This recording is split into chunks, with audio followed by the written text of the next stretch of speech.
एक बार की बात है, 3 भाई एक ही घर में रहते थे।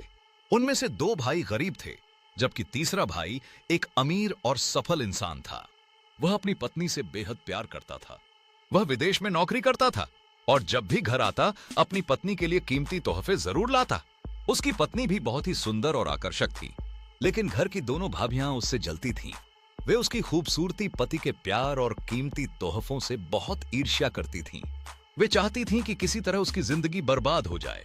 एक दिन उन्होंने मिलकर उस पर और उसके पति पर काला जादू करवाने का फैसला किया। वे एक डरावनी तांत्रिक के पास गईं और उससे तावीज और काले जादू का ज्ञान ले लिया। जब अगली बार अमीर भाई घर आया तो वही हुआ जिसका डर था। रात को दोनों भाभियां उसके कमरे के बाहर जादू करने लगीं। तभी एक भाई ने उन्हें रंगे हाथों देख लिया। वह गुस्से में आकर उन्हें डांटने लगा और तुरंत अंदर जाने को कहा, मगर ये क्या, उसका डांटना ही उनके जादू का असर उल्टा कर गया। सुबह हुई तो सब लोग जाग गए, मगर अमीर भाई और उसकी पत्नी के कमरे का दरवाजा बंद था। सबने दोपहर 1 बजे तक इंतजार किया, लेकिन दरवाजा नहीं खुला।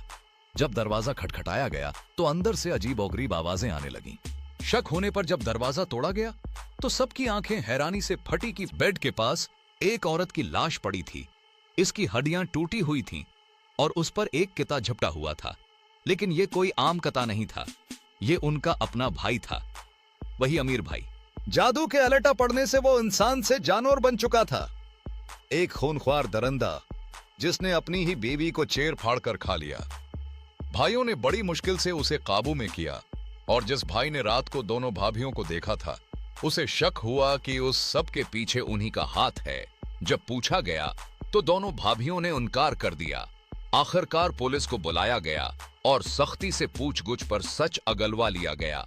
पुलिस ने उन दोनों को गिरफ्तार किया और साथ ही उस चड़ील नमा आमला को भी पकड़ लिया। तीनों को सख्त सजा दी गई। मगर इस भयानक खेल ने एक मोहब्बत करने वाले शौहर की जिंदगी तबाह कर दी, एक मासूम बीवी की जान ले ली और 2 औरतों के हसद ने पूरे खानदान को बर्बादी की आग में झोंक दिया।